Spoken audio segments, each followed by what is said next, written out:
hear me? Yes, I Yeah, can. audio is working this time. Yeah, from Andre. Let's start with this one. What's your take on lazy loading images? It speeds things up a lot, but it also prevents the crawler from seeing the image. So if you've implemented lazy loading images correctly, then that won't happen, at least for Google. So I'm mostly optimizing for Google, so I can't talk for many other search engines there, but I guess Bing and so on do it similarly. So you can verify that, for example, with Puppeteer. And as long as the image is loaded correctly, then it should be inferred correctly by the search engine. So lazy loading doesn't only improve user experience, it should also not be problematic for SEO and even be good and give advantage because the page loads faster.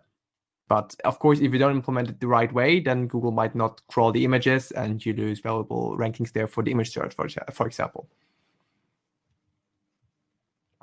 Then, so Christoph, is technical SEO standard for you when you create a website for clients, or do you charge extra for it? Ooh, that's a good question.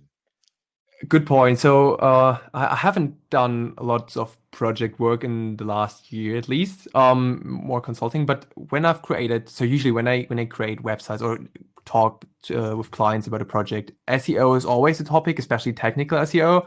I'm exclusively using Nuxt for those projects, so that's a win there too because it's easy to implement.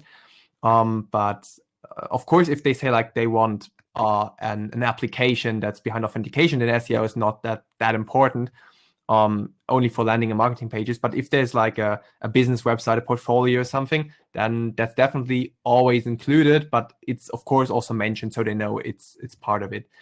Unless they have an own like SEO agency, which also happens sometimes, then it's like I'm implementing the things that they want. But I also am talking with the SEO agency then.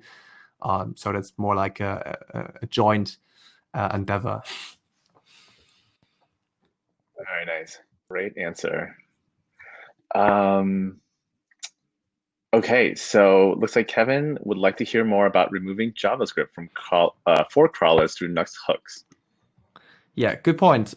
So right, I mentioned that using a hook makes sense there, and I just have to look up which one I would use. But you can only do that when you use dynamic server-side rendering, so you have to have a node server in between. Because with static site generation, you can't check for the user agent and then not display the JavaScript because it's a static HTML file there, you're good to go.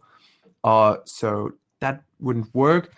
But if you use the render route hook, for example, it should also be documented. That's the time before the HTML is sent back from the Node.js server to the client, so the browser or the crawler in this case.